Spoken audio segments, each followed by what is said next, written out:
The thoughts, opinions, and general overall shade thrown on High at 9 News are those of the individual speakers and not those of High at 9 News, its audience, or its advertisers. The statements made do not constitute medical, legal, or financial advice, and for advice tailored to your specific situation, please consult with a licensed professional.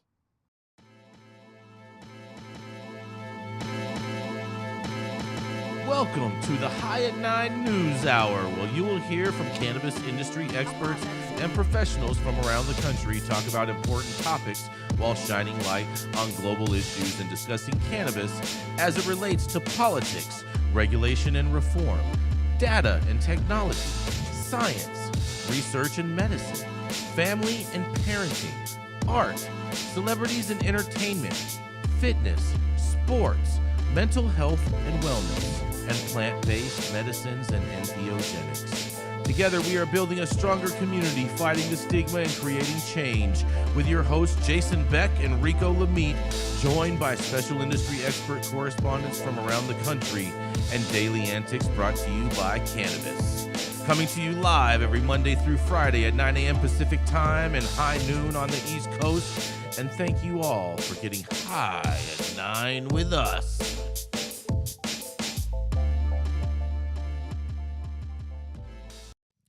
Oh, yeah. Good morning, everybody. That's right. Today is Thursday, October 19th. And on today's High at 9 News, we cover story. Oh, wait, excuse me. Today, October 19th, is Get to Know Your Customers Day. It's also National Kentucky Day, National Seafood Bisque Day, and National LGBT Center Awareness Day. Thank you for joining us and getting high at 9 with us. It's also high noon on the East Coast. And please remember to like, share, and subscribe to us on all social media platforms. Use that fancy little QR code right there in the top-hand corner of your screen to see where we live on the internet. And we are live every Monday through Friday on YouTube, Twitch, Twitter, Facebook, and Rumble. So welcome to everyone joining us from any of those other platforms as well. But kicking it off today, that's right, we have the dope dad himself. That's right, it's Rico Lamitte, who is rocking an orange hat today. Man, that's a fancy orange hat, Rico. You know, orange is an amazing color. It's like a cross between red and yellow. It's actually red. I think my color needs to be corrected, or maybe the purple's messing with in the back. But yeah, big shout out to Shy Boys out of Chicago. My people hooked me up with some great MJ gear. That's an orange hat, Rico. That's orange. It's not red. It's actually red. It's Chicago Bulls You must red. be colorblind. It's actually Chicago Bulls red. You know, they say a majority of men are colorblind, sure right? This is the Chicago Bulls. Main color is red. No, I agree with that part, but your hat is not red. It is. Perspective is everything, Rico. Everything is subjective. Morals are subjective. You just wish this was a MAGA hat, don't you? It looks like one to me. Michael Jordan just endorsed Trump, huh? Mm-hmm. I bet. Where did that even come from? Mm-hmm. Are we getting the introduction? That was it. That you are the dope dad himself. That's right. It is none other than Mr. Rico Lamitte. I appreciate that, brother. There we go. Sorry, Rico. My bad. No, you're good. You're good, my man. All right, so two major Oregon trade associations announced yesterday that they'd be merging in an effort to unify messaging and improve respectability. Is this the beginning of a nationwide trend? Let's dig in. So 2023 has been one of the most eventful years ever in cannabis business news. Ironically, cannabis trade associations, most of which specifically formed to prepare operators for moments like this, have been disappearing state to state, leaving few legacy options for folks looking for networking opportunities and coalitions rallying around common ideologies.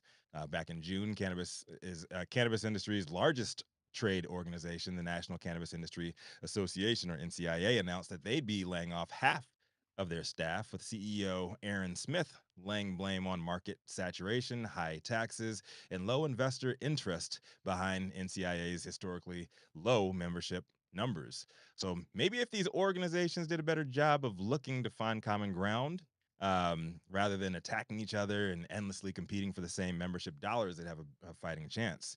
Well, that's exactly what the Oregon Cannabis Association, OCA, and Cannabis Industry Alliance of Oregon, CIAOs, are looking to do. Now, with both org boards yesterday announcing that they voted unanimously to merge.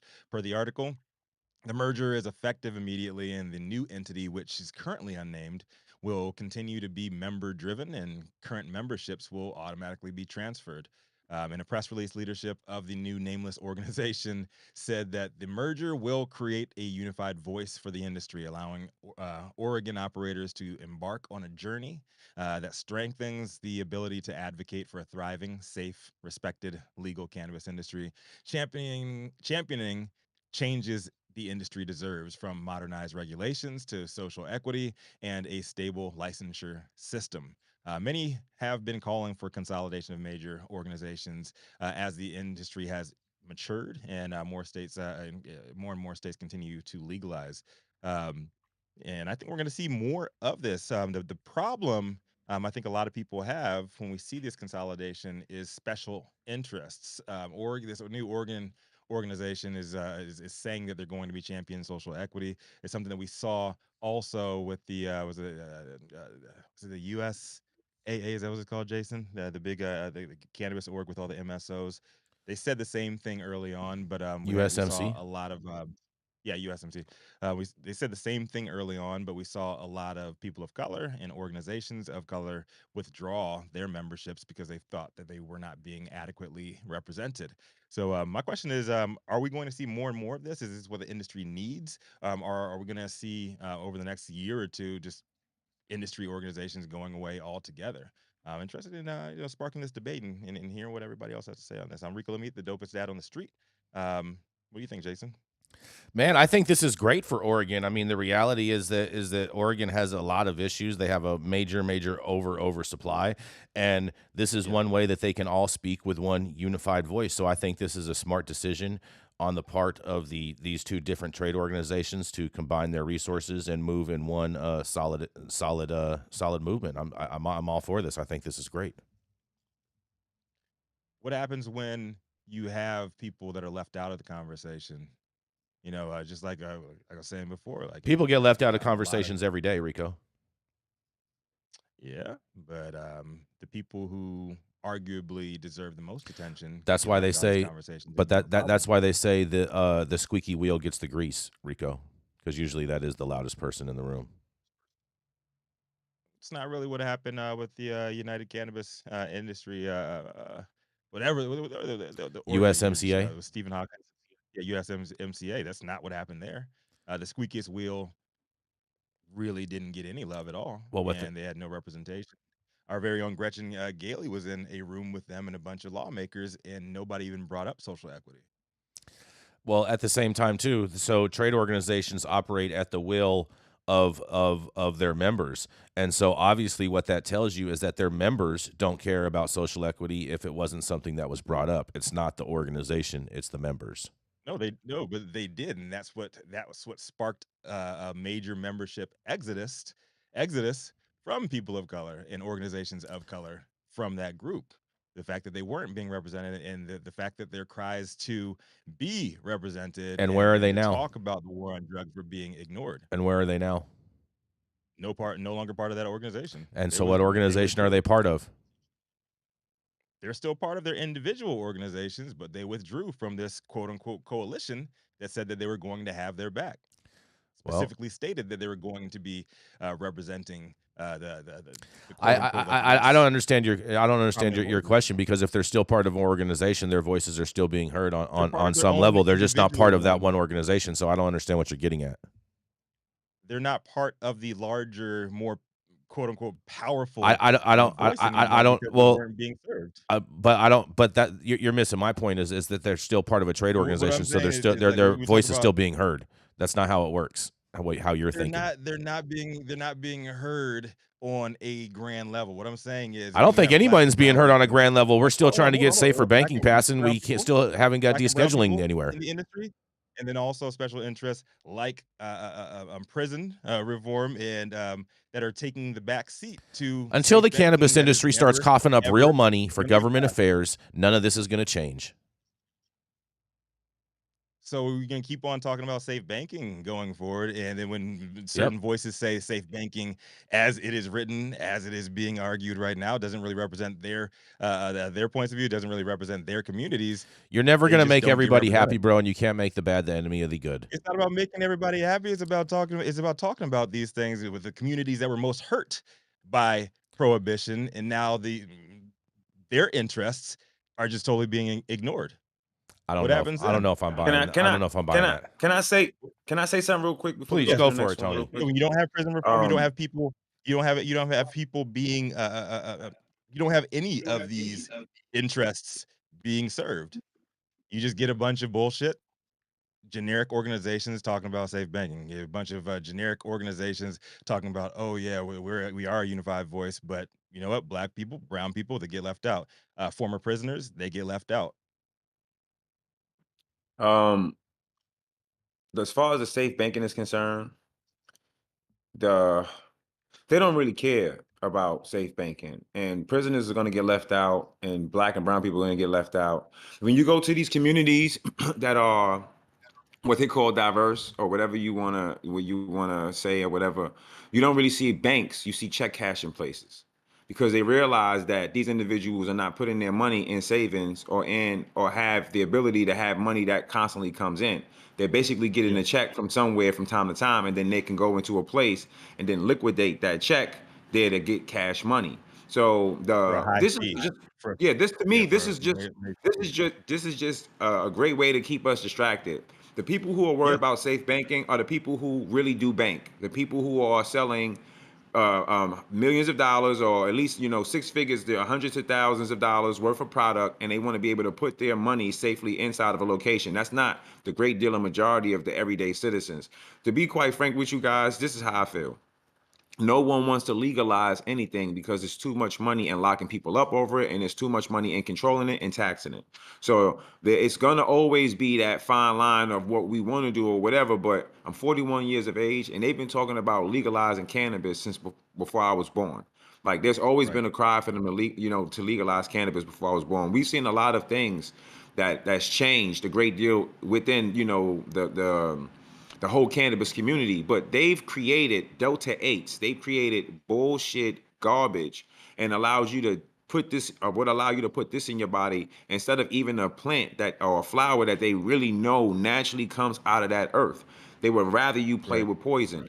It's a game to me. I honestly feel like it's a game. They don't care about anything at all, Oh, yeah. period. And it's not about black or brown. It's about the big people trying to get the money and them trying to trick you to make you think some way or somehow you would be included in it. So you're saying it's more based off You- classism as opposed to racism. There is no such thing as racism. There's classism. Now, of course, there's racism. Wait, There's wait, no wait, such thing wait. as racism, like at Of all. course, there's racism. Yeah, but of course, there's racism on a more on a more structured scale, meaning I can't be a Yeah, racist as an individual. I don't have the economic and social capability to keep a specific group of people targeted and down from prospering. I don't have that ability, unfortunately. But the great deal of majority of us can be bigoted and prejudiced. You understand? So, and I don't, yeah, and that's what I believe. yeah, you and I agree. Like on, Yeah, that's yeah, what I one hundred believe. I percent believe that in order to on be that. racist, you have to have the financial, you have to have the economical and the social capability to target a specific group and keep that specific group from flourishing. And that's more of a systematic issue than it is on a personal level. On a personal level, Yeah, we look at each other and we judge each other. We judge each other based on the contingency of how different we are, or how different we look, or talk, or and that right there is bigoted and is prejudice. So. yeah, you can have racist ideologies, but yeah, to be quote unquote racist, I agree, is institutionalized. Um, that's where we see actual racism, and we see bigotry more on an individual level. We actually do agree on that. Mhm. What are Look your at thoughts that. on this Stone? Are we going to see more special interests left behind with more of this consolidation of organizations? We'll definitely see more interest left behind. It's not. I mean, I'm learning from you guys on this one. I'm enjoying listening when you guys aren't just like butting heads. Oh, I I'm see enjoying that neutral listening position and right learning there, here. Stone. That neutral. What'd you say? I see that neutral position right there. Yeah, we're just Neutral putting in rolling that. in neutral. I think everybody should be included in my joint. I'm rolling here, but I'm gonna continue to listen on this one. I'm not jumping in this one. All right. Yeah, I mean that's basically the stance that the organizations are beginning to take, like more bland messaging that nobody really like loves, but like, oh, you're conceding this, you're conceding that. But what I'm seeing on a national level is less talk about like issues that the industry was built upon, and more issues that are aligning with major institutions, like Tony was saying. We're seeing more alignment with big banks, more alignment with the interests of Congress and what they're saying is important, and less about what the communities even care about. And on that, we're going to go to a commercial, and we're going to be right back. Relying on 25 years of commercial hydroponic experience, King Solomon Nutrients has engineered the best liquid and dry fertilizer products for cannabis that preserves the crop, the soil, and the environment. Through relentless passion, research, and innovation, King Solomon has developed simplified cannabis crop nutrition you can trust. It was created for farmers, by farmers. Don't mess around. Try the crown.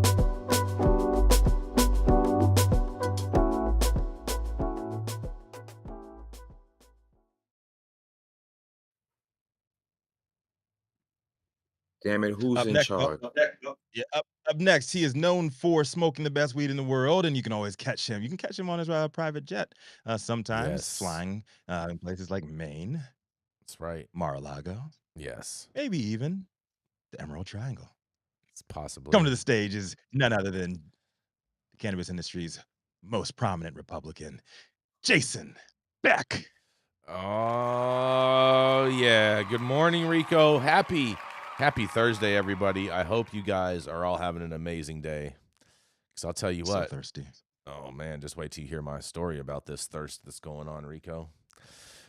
Uncontested medical marijuana licenses could move forward amid litigation, a judge says. That's right. Alabama, the circuit court judge hearing a variety of lawsuits related to the stalled issuance of medical marijuana production and distribution licenses on Wednesday, said he may allow companies with non-contested permits to move forward. During the hearing, Montgomery Circuit Court Judge James Anderson heard a number of arguments from attorneys representing different companies that had applied for one of 6 different types of medical marijuana licenses. 5 of the 6 types of licenses permit companies to perform specific tasks within the grow to sale process, such as cultivation or transportation. Integrated process facility licenses, by far the most sought-after license permit companies to perform every step in the process. The Alabama Medical Cannabis Commission has already attempted to award licenses twice, but yet has to actually issue said licenses amid a flurry of lawsuits that allege the company's selection process was unfair. At the hearing, Anderson suggested he would likely modify a temporary restraining order he previously placed on the issuance of licenses to allow for the non-contested licenses to move forward. Those licenses would include secure transporter, cultivation, and state testing laboratory licenses. In a quote, "Until I'm convinced otherwise, that's my intent, to let the non-controversial ones move forward," he said. Anderson also noted that the impetus for all the litigation against the AMCC was likely the limited number of licenses the commission is permitted to issue in certain categories, prompting most attorneys in the courtroom to nod in agreement. In another quote, "The legislature set out certain numbers which may be the mother of all these problems, and that's something the legislature could fix, but you sure can't bet on what the legislature is going to do," he says, about the 2021 law allowing for the use of some marijuana products for specific ailments and illnesses. And in another quote, they also say, "So right now, we've got the law like It is whether anybody likes it or not, and that's the way it's going to be enforced.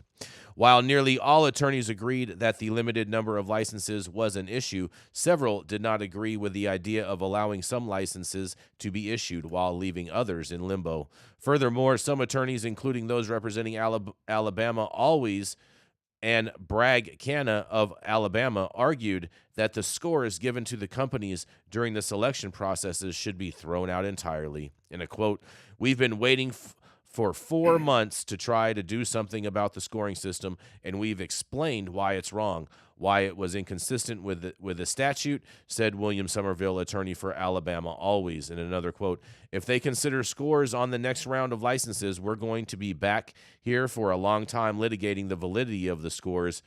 The way you can avoid that is to get rid of the scoring system and require the commission to make its decisions based on the statutory and regulatory criteria." Mike Jackson, an attorney for the AMCC, argued that the commission should be allowed to hold its next meeting on October 26th, its first meeting since adopting new rules before the judge made a decision on the matter. And in a quote, "They're not going to be happy about the scoring unless they get the right score. Nothing the commission does is going to satisfy them," Jackson said. And in another quote, "They're going to have a chance to make presentations to the commission, and I guarantee you, if Alabama Always is awarded a license, they're not going to bring any of this stuff up. So why don't we wait and see what happens after October 26th? The commission has absolute discretion on what they use to award licenses, and they can ignore the scoring completely, and they can take it into consideration. They have absolute discretion." And not all attorneys involved in litigation against AMCC wanted the scores thrown out, with Saxton Maine, an attorney for Verano, holding the position that they should remain due to what Anderson called a difference in opinion among the attorneys. He maintained his intent to allow the uncontested licenses to be issued, and Anderson made no rulings during the hearing, but set a tentative date for the next hearing as of October 30th, 4 days after the AMCC's meeting passed navigation. Well, Alabama, they got a whole bunch of lawsuits going on, and what do you guys think? This is Jason Beck reporting for the High at 9 News. I want to hear Dale's take on this one, man. This is Hopefully he'll be back with us next week. Alabama is looking like, this is like Alabama is looking like the anti-Florida right now, and it seems like they're giving special favoritism to the homegrown entities. Well, I mean, actually taking that quote, taking the power away from product. Well, yeah, that quote that they said in there, they said that the commission has full discretion and they don't have to worry about the point rubric system or anything. They can just award whoever they want licenses, and they can choose to look at that if they want. And hey, I mean, whatever, more power to them. At least they're not sugarcoating it. They're not lying. Yes, exactly. We will do what we want, and we don't give a shit what you think about it. I don't care how many millions of dollars you guys have. It's not enough. You guys have not given us enough money for us to care. We're gonna do what the hell we want. It's crazy like that, right? To sue us. Alabama. What do you think about this, Rachelle? All this Alabama-ness. It seems like just such a shit show down there just in general, and so I'm not surprised by anything that you reported. It just seems like every day it's something weird with these people, and they don't really seem to care about rhyme or reason. Seems like a lot of room for corruption in Alabama. Shout out to Sarah Huckabee Sanders. The podium she got. Oh man. And shout out to Anna Lewis out there with a super chat in there. Big ups to Anna. We thank you very, very much. Good looking out. Yeah. What up, Anna? Yes.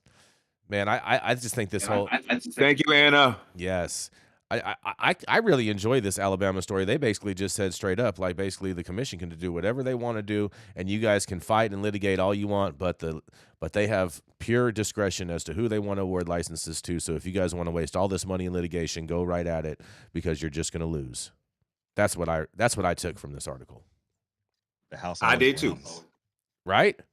No. The House always wins. Yeah. The House always wins. Exactly. The House is the original trap. The House is the original trap lord.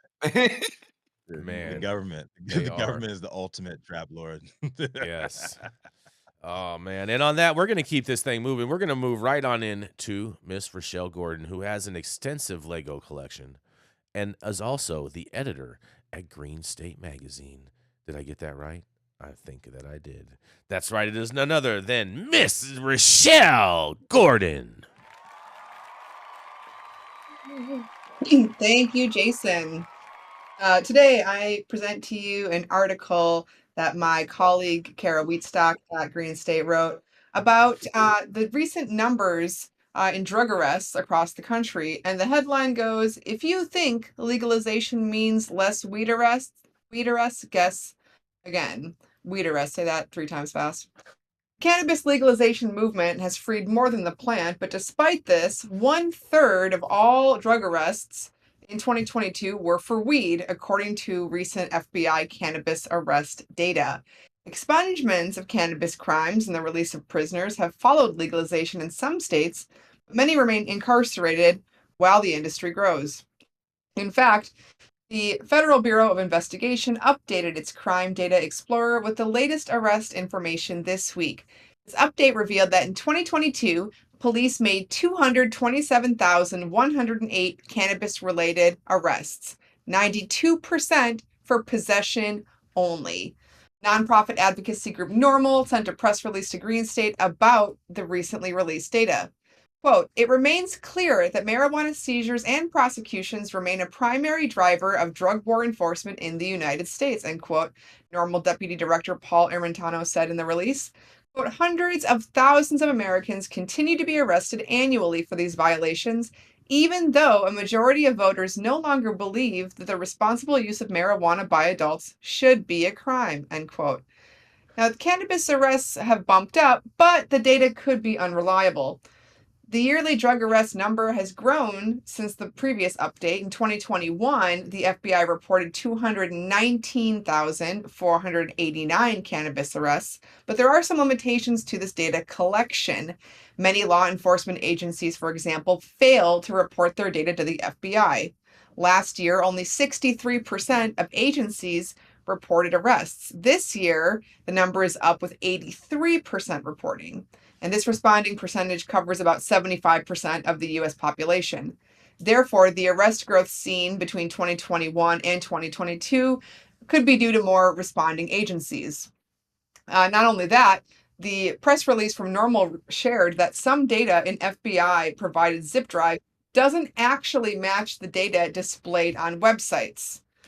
Quote, "At a time when voters and their elected officials nationwide are reevaluating state and federal marijuana policies, it is inconceivable that government agencies are unable to produce more explicit data on the estimated costs and scope of marijuana prohibition in America," Armentano commented. So the drug arrests have shrunk since their peak in 2007. That year, police arrested over 870,000 people for drug-related crimes, 48% of which were marijuana violations. In the time that has passed, all but 8 states have passed some measure of cannabis legalization. Still, FBI cannabis arrest data implies the law hasn't followed the trend. And while the tides are clearly shifting, with cannabis making up 1/3 of drug arrests, it's clear not all law enforcement is down with the plant. Rachelle Gordon reporting from Green State. I'm curious, are these numbers legit, or is there just a big mess going on the back end? What do you guys think? Oh, man. I mean, these numbers don't surprise me. I know plenty of people that are still going to jail for cannabis all the time. I mean, we cover different bust stories all the time on the show. Now, granted, those are for much larger quantities than personal possession, but I think as far as personal possession is going, you're only getting that in prohibitionist states as opposed to adult use friendly states. Yeah, I think these numbers are kind of conservative. You really? Probably more. You think it's more? Like how much more? I think it's a lot more. You think Yeah. it's a lot more too? I think it's a Interesting. lot more. I think that if the true numbers was put out there, then it would remove the illusion of it being legalized and free. And then there would be more of an uproar of people asking, like, what the hell is going on? Because that's crazy, because over here, this is just so lax. I can see that if it's illegal or whatever the case may be, or to some degree, but it should be it should be still decriminalized to the point where no one is being incarcerated unless they have hundreds of pounds that they're moving for felonious reasons. Even if they have 100 pounds and they legitimately have a business and they're servicing people out of their business and they have a legitimate business and it's in a licensed state where they can do it, my personal opinion is they should be able to travel wherever they can buy it from and get it from, just like they will be able to travel anywhere. You can go and get well, you will have to pay a tax or whatever the case. I think only New York you can't bring in cigarettes from other states, but other states you can bring in cigarettes from other states. Like Tennessee, you can get cigarettes from Arkansas. You know what I mean? Like no one is going to care, or no one's going to put a big stink on it. And in some way, shape, or form, they should allow people who do sell marijuana to be able to move around like that. But they're not going to be able to let that happen. There's too much money in weed arrests, and it allows the law enforcement agencies to violate your Fourth and Fifth Amendment rights by detaining you and then forcing you to say something about the consumption of marijuana that you did have once they say that they can smell it in your car. Because even in states where it's legalized, they still have the ability to pull you out your car and check you and give you a sobriety test. That's not all states. There is a number of states that have stopped the availability of using the smell of cannabis to be able to search one's car. So that is in selective states. And what I'm saying is that they still do it anyway. They don't care. There are a lot of people too who don't even realize they have constitutional rights. Go online, go look at Lackluster, go look at Audit in the Audit. You're going to see a whole bunch of police activity where individuals who, unbeknownst to them, do not have any idea of what their rights are, what their God-given rights are, what the rights under the Constitution are. They don't know. They don't have a clue. So Rachelle, when I covered this story like last year when this report came out last year, and I thought, like, very interestingly enough, California opted out of reporting. So like That a is lot, very interesting. yeah. And so that's why I said I think these numbers are grossly on the conservative side, because you have California and I believe like New York actually opted out of participating in this survey, which is weird that they're allowed to opt out of reporting these numbers. So I do think that there's a lot more arrests. There's a lot more action on the enforcement side that we're seeing here, and it'd be interesting to have a full audit. But we're just not seeing that on the FBI data. Like it's optional for states to even submit their numbers. Yeah, if the states It's are, not California and New York. Those are some big numbers we're missing for sure. if the states aren't submitting their numbers, it's going to be hard because there's not a lot of people that are arrested by the FBI for just weed. That's not really Right, and reality. then right, and Montaga, you can back me up on this one. What a lot of people were looking at the shiny object of Mayor Eric Adams. Yeah, Eric Yep. Adams, when he was like, "Oh yeah, we're gonna allow people to smoke weed in the streets and everything." The same day, he opened up broken windows policies, which allowed for, once again, stop and frisk. So people were like, "Oh yeah, let's look at the positive thing." Like no, like stop and frisk is open for business once again. And it's Yeah, unconstitutional. And still people like that. That's a lawsuit in itself. There are people who aren't allowed to film inside of the precincts in New York City. And that's your right. constitutional right to be able to film your government while they're working in full capacity. You have the legitimate and legal First Amendment right to record. And you can't even, like, there are people right now who are suing New York City and New York State because they were arrested for trying to go inside of a precinct in order to record and ask questions. The point of these people, they create an image for us to become romanticized with. Eric Adams said everyone's going to be able to smoke weed, everyone's going to be able to smoke weed, and now the whole streets are filled with zombie-like individuals. You know that, like, you have tons of illegals everywhere. Like, no, it's not what he said it was going to be, and it's kind of like a wild, wild west because people who are legitimately trying to operate good businesses now also are dealing with being robbed left and right because in New York also they hinder you on your Second Amendment right. So even Yeah, and having a business, even having a business, you're liable. You seen the old man, real quick? Did you see the yeah. old man who was in a bodega in New York, who ended up shooting a man? I think he stabbed a man to death because the man was beating on him or something like that, and they end up charging the old man that was being beat. And uproar made the DA release him from jail because he ended up, I think, shooting the guy. I think he ended up shooting the guy, but the uproar from New York City, that's the only reason why the man would let loose freeze, because people of New York City started to cry out, and then all over the country, because they was gonna lock him up for self-defense. I did see that. Yeah. That was crazy. Super crazy. But yeah, that just goes along to it. I mean, I think a lot of these numbers too, I don't trust these numbers at all. there's a lot of crime that isn't getting prosecuted in a lot of these cities too, and so that I think would also lead to this lower numbers also. But nonetheless, we got to go to a commercial and we're going to be right back. The Control Tower from Highly Educated has perfected the dab. Utilizing the concept of thin film evaporation, you can waste none of it and taste all of it. The micro texture of the SE pillar increases nucleation at elevated temperatures. And with the tower propelling at 2,600 RPMs, it's certainly the most efficient dab experience to date. The Control Tower from Highly Educated.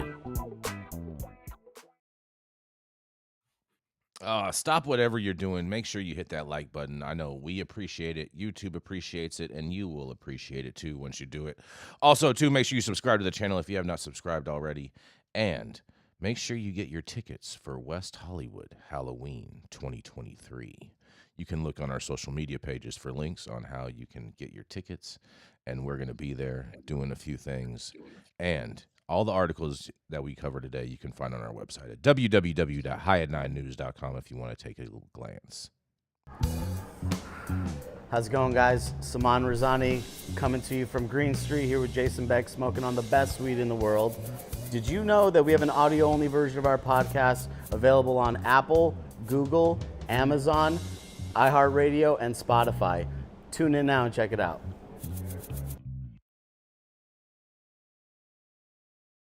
Oh, I know.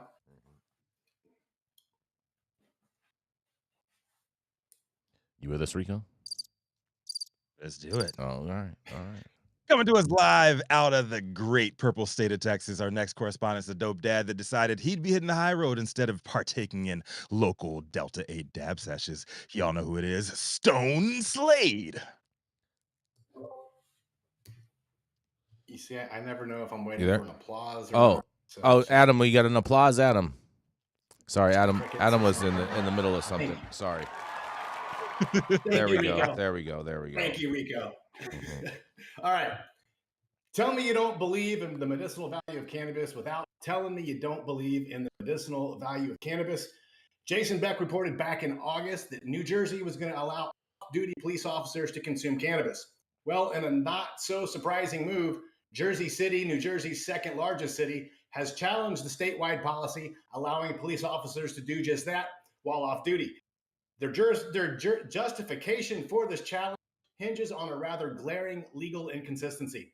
Although the state law permits the consumption of cannabis by adults, federal law prohibits anyone who consumes a controlled substance from possessing a firearm. This discrepancy has led to city officials to question whether they can employ officers who legally consume cannabis in the state but are federally barred from carrying firearms. Jersey City officials are turning to the U.S. District Court of the District of New Jersey, urging the court to recognize that the federal law supersedes New Jersey's cannabis laws. In a clear context, they want to determine if the directives of State Attorney General Matt Platkin are indeed valid. Platkin has previously advised law enforcement leaders that no adverse action should be taken against officers consuming cannabis off-duty unless there's evidence of them working under the influence. Now, this isn't just a matter of abstract legal debate. There's tangible implications for officers' careers. In August, the State Civil Service Commission directed New Jersey City, to rehire 2 of the 5 officers that they had fired for testing positive for THC. Now, though alternative public safety jobs were offered that didn't involve fire, officers declined, as stated by James Shea, Jersey City's public safety director.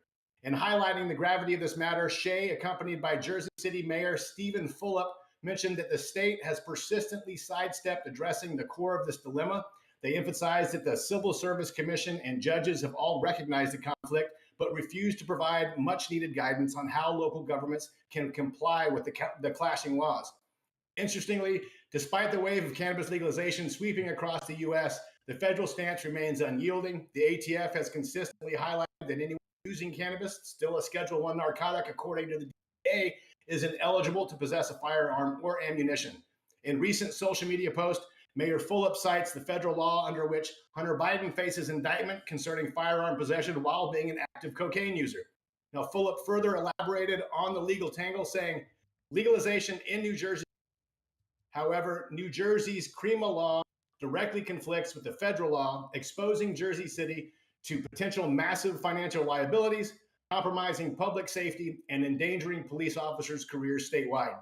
The suit names the state, Attorney General Platkin, the New Jersey Civil Service Commission, and the Jersey City police officers who were dismissed after testing positive for cannabis. Now, as expected, all the officers declined to comment. The clear contradictions in federal policy towards cannabis and firearm ownership underscore the pressing need for change. It's time that both the ATF and DEA recognize the therapeutic benefits of cannabis and delist it from any schedule. Cannabis, inherently medicinal in nature, should be regarded as a nutraceutical. The idea that anyone should be denied the right to bear arms based on cannabis consumption is patently absurd. Conversely, the arguments around alcohol's influence in firearm ownership might be more worthy of scrutiny. I'm Stone Slade reporting for the High at 9 News. Stone, I love this story, and I love how they use the example of Hunter Biden as in their. That was amazing that they did this in New Jersey and used him as the basis to say this is why this should be legal. I left that in there for you, Jason Beck. I just wanted you to know that. I so appreciate that, Stone. You totally gaslighted my day.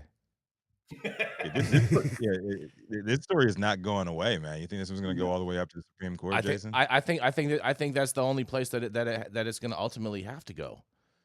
I mean, this is going to be this is not going away at all. I think it's like very, very interesting because Jersey City makes its police officers purchase their own firearms.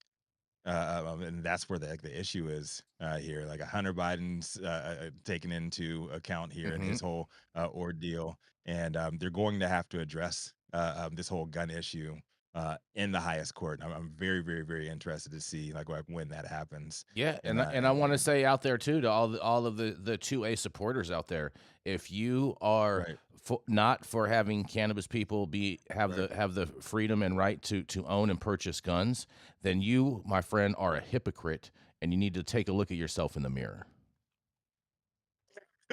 Take a strong look at yourself in the mirror. And you know what? Don't even take a look in the mirror. Go to the kitchen table, or better yet, the kitchen counter. Go to the edge, stand on it, then jump off of it. And if you're unsuccessful the first time, do it repeatedly, over and over and over again, until you successfully reach the ideal. Let me stop before they say it. Before they say we go crazy. Yes. Let me ask you this. Jump off the kitchen counter. It's a short. Yeah, just do it till it hurts enough that you stop. Yeah. And you can't get up. Just do it till you hurt your trigger finger. That's it. Yeah. Seriously you though, you deserve to have both trigger fingers broken. Do you think these guys are closet prohibitionists? I mean, is the Fed saying anything about this? Like, I know it's federal law, but we're breaking federal law in all the states where it's legal anyway. Is the feds even making any stink about this, or is this guy proactively kind of being a butthole? I think this guy is being a total prohibitionist in regards to this, and I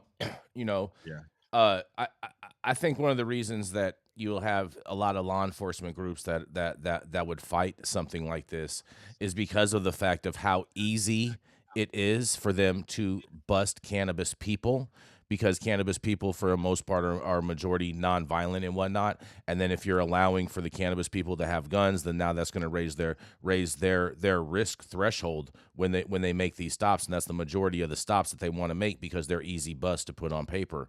You know what I mean? And like less threatening. But now from their view it'll make those busts more threatening. Does that make sense, Stone? It does. Yeah. Okay. Yeah, the bus will turn into bust downs. So, well, I mean, the bust downs already happen once you get that bag. You know what I'm saying, Rico? I'm picking up what you're putting down. All right.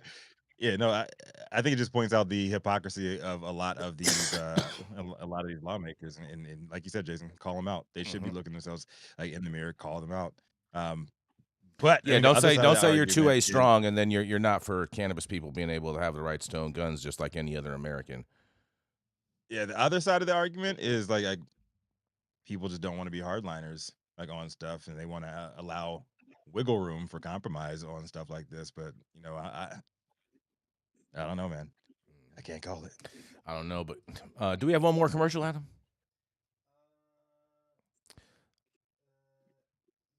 There we go. I'm Jason Beck, and this is Smoky Vanilla. And if you want to feel as good as I look, then you need to get yourself a stretch and smoke with Smoky Vanilla. That's right, baby. I'm Smoky Vanilla with my background in kinesiology.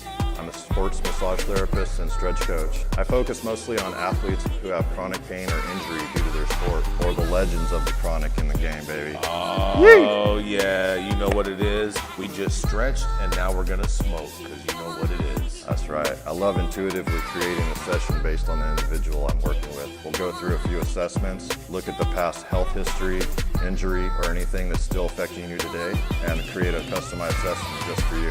Let's go.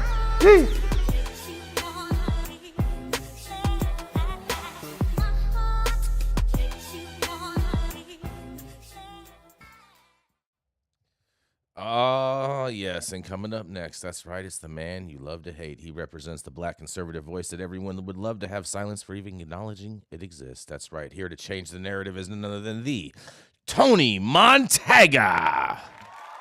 I want to say thank you to everybody, all my co-hosts, and don't think that I'm being rude, you guys, and in my phone.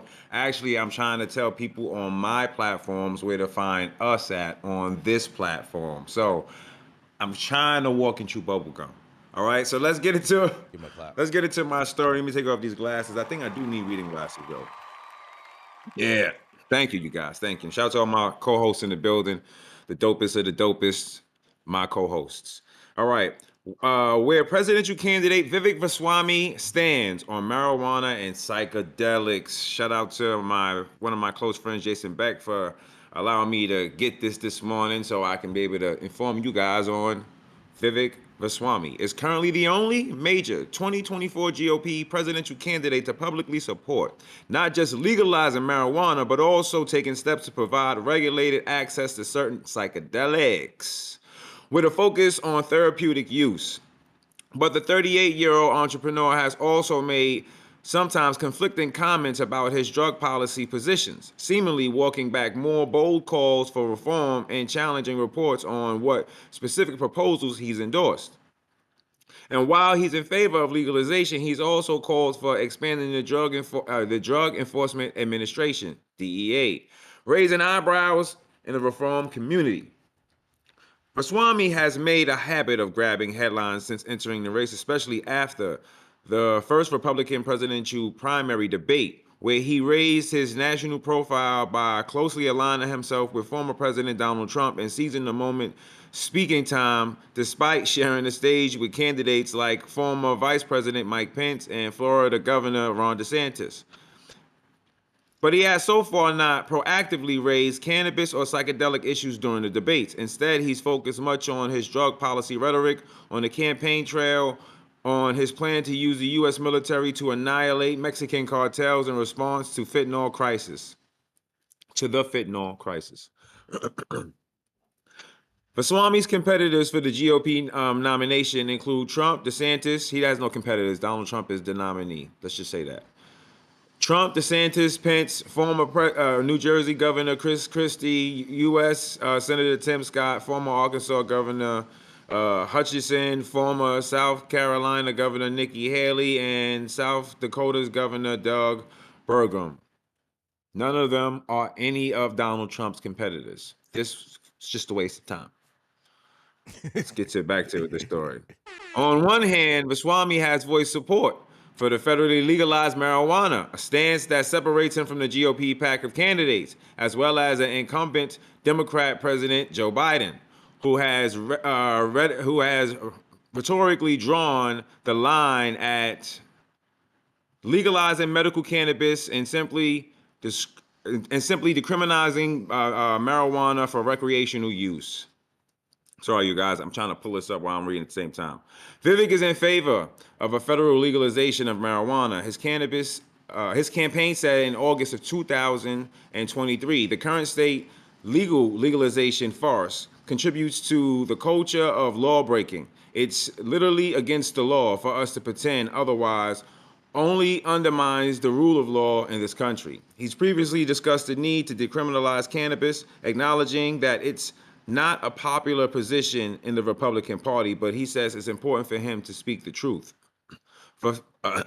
Vaswamy has also gone further on the drug policy front by embracing psychedelic access and at one point suggesting that there should be broader drug decriminalization at some point, describing it as important piece of a more comprehensive drug policy. I support decriminalization of, I don't know how to pronounce that, ayahuasca and ketamine for veterans suffering from PTSD to prevent the epidemic of fentanyl and suicide.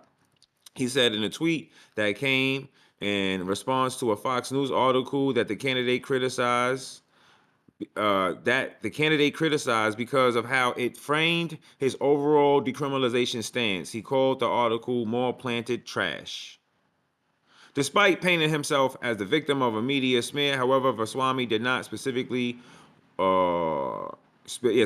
which portions of the Fox report, if any, were inaccurate. And while his campaign response clarified his position on marijuana, it did not address his comments on other drugs. In fact, in June of 2023 interview, Vaswamy repeatedly described decriminalization as an important piece of a more comprehensive drug policy, emphasizing his view that tighter border security and reduced U.S. Demand for drugs are also essential. I think in the long run, and I'm talking about over a long run period of time, decriminalization serially is an important part of the long run solution. He said during the appearance at the Porcupine Freedom Festival. I don't know how to pronounce it. I don't know if I said Porcupine. I think I said that right. Porcupine Freedom Festival in New Hampshire. Goswami said at the event that he's skeptical of prohibition and is not a war on drugs person. He also stressed the availability of psychedelics as a viable alternative for people who are suffering from mental health conditions. I'm probably the only person in the modern history of our party that is open to a conversation about, for veterans at least, let's start with the PTSD, where there's good evidence for psychedelics from ayahuasca to ketamine.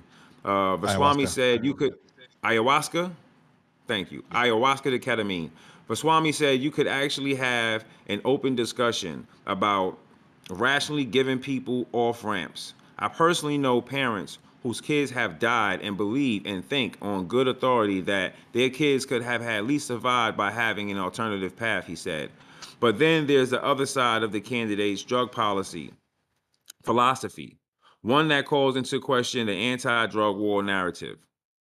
Vaswamy supports an extreme and militarized approach to the fentanyl overdose crisis, sending U.S. troops to the southern border to annihilate Mexican cartels in a shock and awe campaign. I will deploy the U.S. military to protect our own border instead of someone else's, and I will annihilate the Mexican cartels. That's how you end fentanyl crisis, which kills 50 times the number of Americans each year versus the number who died on 9/11. He said in April of 2023, I refuse to be a passive buffoon who sits in the White House simply watching it happen.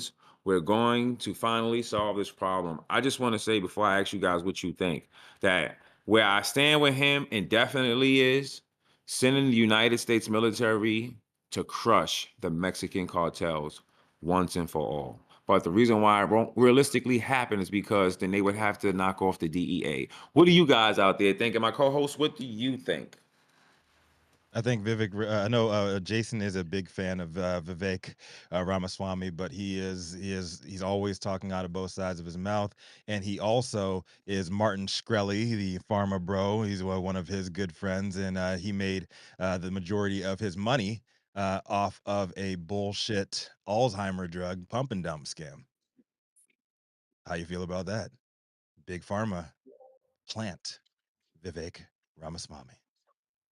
Some people said he was Barack Obama 2.0. What do you think about that? And I want to say to my brother Rico, thank you very much for helping me with the pronunciation, because I had my other brothers here, and they didn't even help me at all. So I want to appreciate you. I want to say thank you from the bottom of my heart, Rico. I'm throwing them under the bus.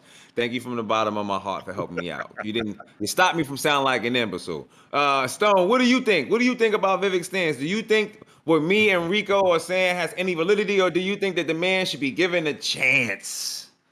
I can't stand this dude. He's slimier than whatever's super slimy. I don't know, man. I wouldn't trust that guy with anything.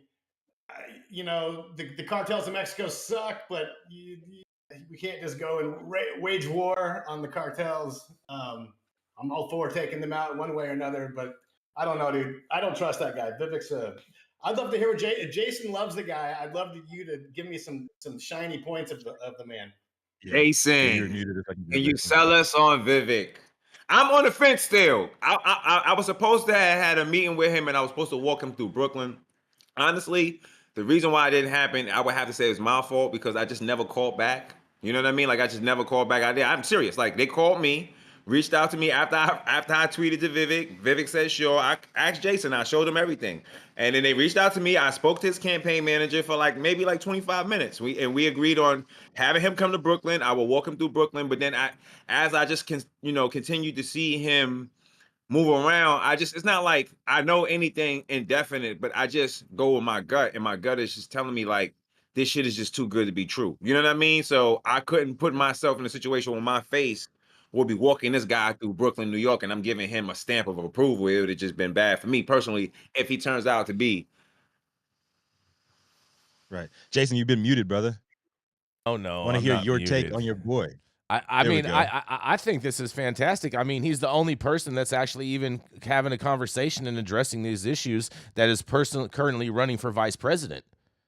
So I think that this is fantastic. He's running for vice president. Yeah. He's a genius. I am a big fan of this, and this is a fantastic starting point for him to just be coming out with an opening position on.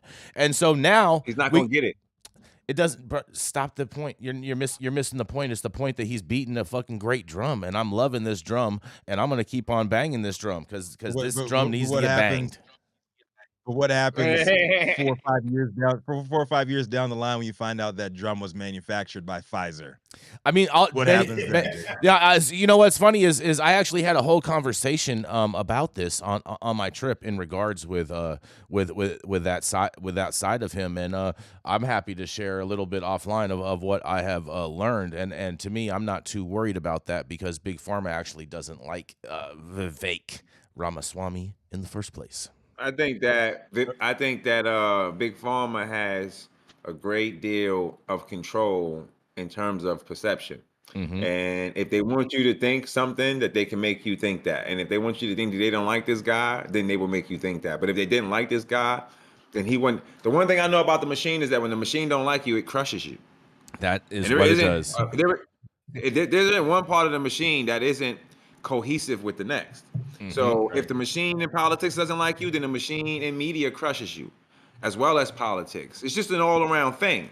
And then the pharmaceutical companies, the people who are, because those are the big donors, these people are not going to donate to you. They will crush you and encompass you with crushing you.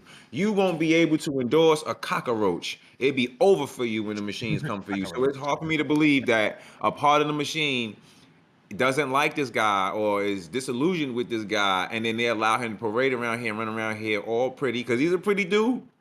He's sharp, he's articulate, he's highly educated, he's rich.